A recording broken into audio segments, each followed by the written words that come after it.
Hey everybody out there, my name is Dragnix, and welcome to the giveaway. If you don't know what this is about, well, you missed the original video. Basically, people who ask questions in the 300 sub giveaway, this is how I'm going to resolve it. How do I resolve it? Well, I don't like doing just random, a random.org thing. I like being a little bit more creative. So, we're going to play a game of Unreal Tournament, and the 13 people who entered, although one of them, plus one view, doesn't want a game, but I wanted to include him anyway in terms of the gameplay in question. So I'll just skip him when he comes on the list at this point. So each character will be a bot in the game at this point. And with that said, here are the bots in question. So each character will have a certain person assigned to it, be on top of the leaderboard, and you will get the first choice. And then I'll just go down as games go down. And I will include the list of games at the end of the review in question. So, review. Yeah, I know. But let's just get into the questions here. So let's go up this list at this point. I put them all into a Excel spreadsheet. All right, Muffin, want to play something sometime? Sure, I know I'm busy a lot of the time, and it's usually really interesting to try to get my time at this point, but, always ask a question, and I will try to answer it at this point in terms of being able to play. I know I've got a 3 o'clock Orion session here with Tech Raptors, so I'll have to make sure I make that at this point. Brunzovbin? Yeah, Bruno FZB, I guess. What inspired and influenced you on starting a YouTube channel? Well, for those who don't know, I was a software engineer who was really just miserable at his job, and I decided, screw it.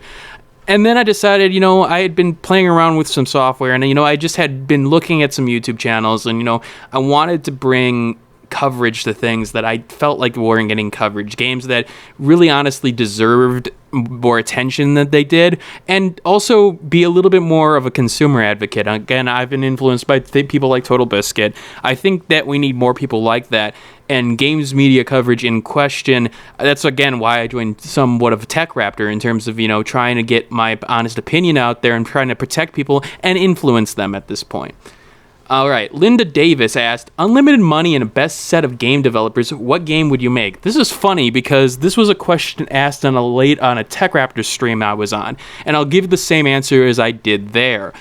Basically, I would make a roguelike that had randomly generated rules for a roguelike, so sort of like a roguelikeception. So all the rules would always change in terms of maybe your battle stance, maybe your the kind of HP, maybe it's the rules in terms of maybe it's a rhythm game. That would sort of be hilarious to me, and I know that's when you say unlimited, that's what I think of, unlimited, because that would take a hell of a lot of things. All right, Slender Dubs ask, deeper explanation of how you get your videos out, like editing, writing a script, or recording. I think that's better in a separate video, and I will do that probably next weekend at this point, because there is a lot that goes into each type of video I do, and I don't think that I can answer that in one simple question. What are you going to do if the new Star Wars Battlefront is a complete pile of trash full of DLC, maps, and characters? Just go on to the next game. There's so many good games out there that it's just hard not to just move on at this point. It'd be suck that I spend money on it, but I like focusing on the middle titles. AAAs haven't done it for me lately, besides some of the bigger ones like Nintendo's AAAs, but it's really hard for me to get excited about them because they've disappointed so much. Do you think Steam will change the pay for mod things back to free? Yeah, I do. I'm a little late on that question. Upload more videos a day ahead of time.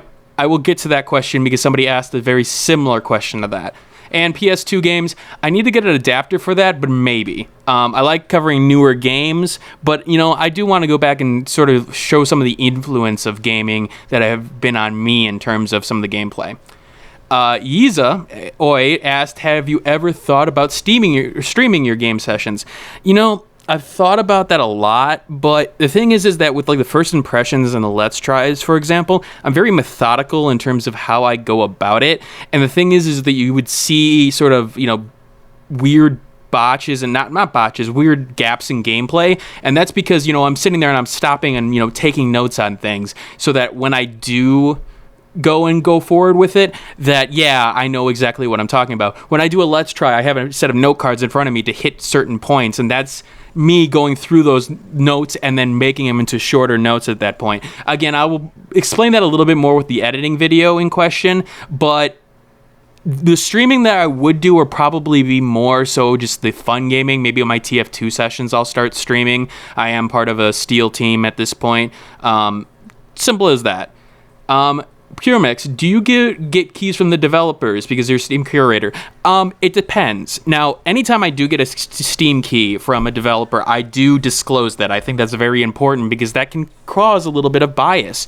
The fact is that even when I went to do that We'll Fight for Food, it was just like it was the first game that I really had torn into that I had gotten a free key for in terms of coverage. I do want to make it clear that I have less problems with the whole free game thing.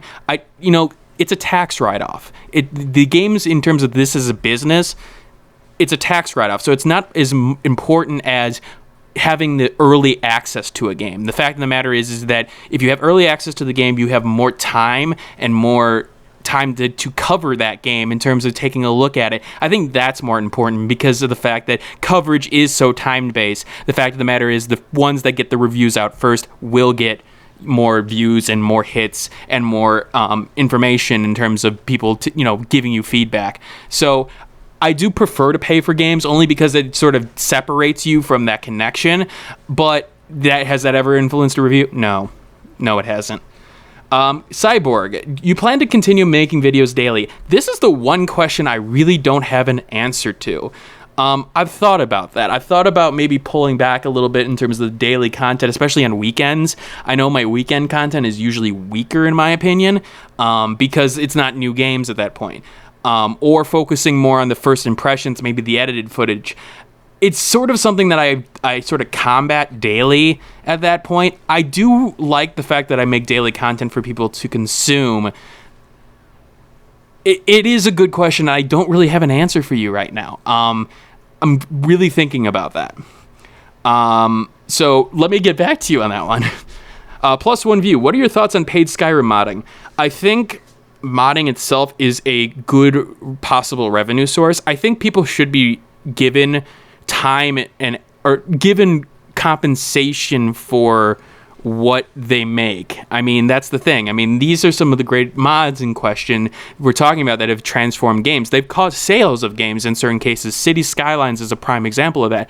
With that said, Skyrim was a very, very bad choice to start off with because you had such a community there already. Coming as a software engineer, this whole open source comparison is very, very difficult in terms of there are a lot of similarities, and the fact is that when you have these interconnections, it's really hard to make a paid product out of it, although it's done with open source packages in the world. So I think people should be paid. The way it went about things is very difficult. I did do a whole video on it, and I would recommend you taking a look at that, because I do go into some of the points on that.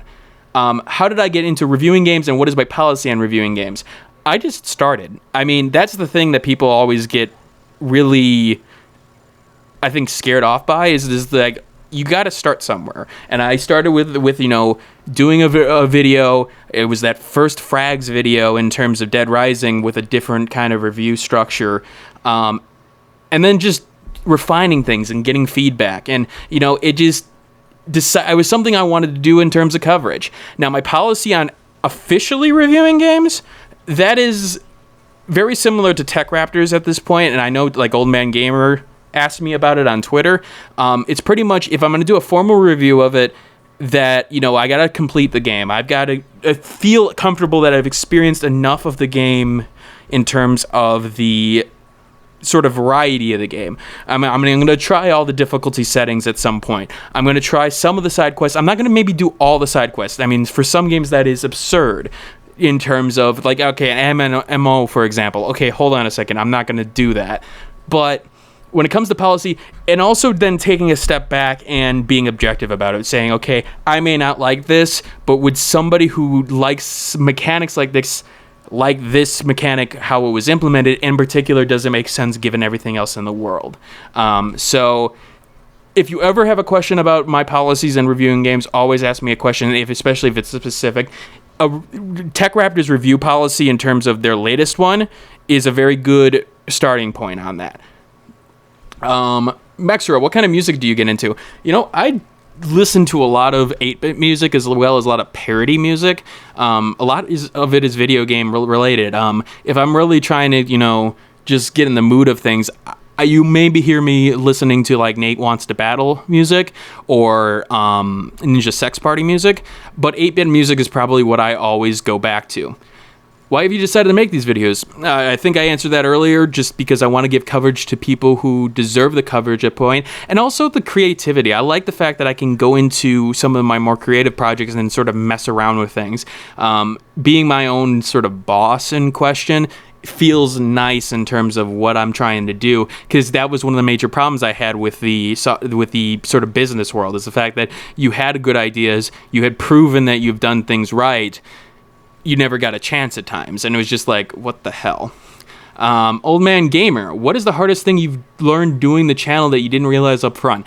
PR. I mean, in PR, in terms of being myself and still trying to get my name out there, because again, I'm not a person who likes, boasting from the top of the tower, like that I'm the best or that you should listen to me, but that's, I think, the hardest part, is just sort of getting over that uncomfortableness and trying to push myself out there. I'm still dealing with that on a daily basis. So it's one of those things that, you never get I've never gotten comfortable with, but I'm going there at this point. When not channel hustling, as we mentioned, and looking to kick back and relax, do you prefer playing on a PS, Xbox, or PC? Honestly, it depends on what is really the game of the moment at that point. Right now, Crypt of the Necrodancer is what I'm relaxing with. Runestone Keeper was one that I was relaxing with. A lot of them end up being PC lately, only just because, but it really depends on sort of the game of the moment at that point. And it's usually something that really can challenge me in terms of sort of mentally more than anything else. Where do you predict gaming moving? DLC model, all virtual, cross-platform playing? I think that's a question that I really want to make a video on, because I do want to get into the future of things. I'm going to put that on my list. I see it moving in a bad direction right now, to the point where I'm concerned about the industry. I'm not so sure that a crash is coming, but it's one of those things where it's just like, it could. And I'm really scared about some of the, especially monetary practices that have been going on. Gamers are smart. They're programmed to sort of exploit the system at times. There's a problem there when you're trying to, push things on them. So, Christian, if you become famous, will you still reply to some of the comments? Yes. Can I reply to all the comments? No. Will I reply to some? Of course. One of the things that I've always felt like is that you need to have sort of a connection with the people that you're doing content with, because if you don't, then unfortunately what happens is that you become disconnected from them and not understand where the strengths of your channel or where the weaknesses have developed. So that's the thing. You've got to keep that there. Don, what is the biggest surprise for you doing YouTube? Again, the PR portion. I thought content would sort of push that at this point, but it's become apparent to me that not only content, but just, pushing yourself and sort of promoting yourself more than anything else. I think I realized that, but I didn't realize it would have that big of an extent. What can Darkest Dungeon do to improve itself? You're hitting the big questions there. I think Darkest Dungeon's story elements, in terms of maybe some uniqueness to the characters, in terms of a backstory, maybe give them a little bit more, sort of their own identities at this point. And then finally, what can I do to get you to write more? Probably ask. It's usually a time-based thing, and I know I did like 3 stories this week, I want to say, just because I saw this question. Usually when somebody prompts me to do it, I will take a look at it. All right, so that is all the questions I have time for at this point. As you see, that was the scores in terms of the deathmatch in question, and Mark Rath, who is, let me take a look here, Captain Muffin, will be the first choice in terms of the games.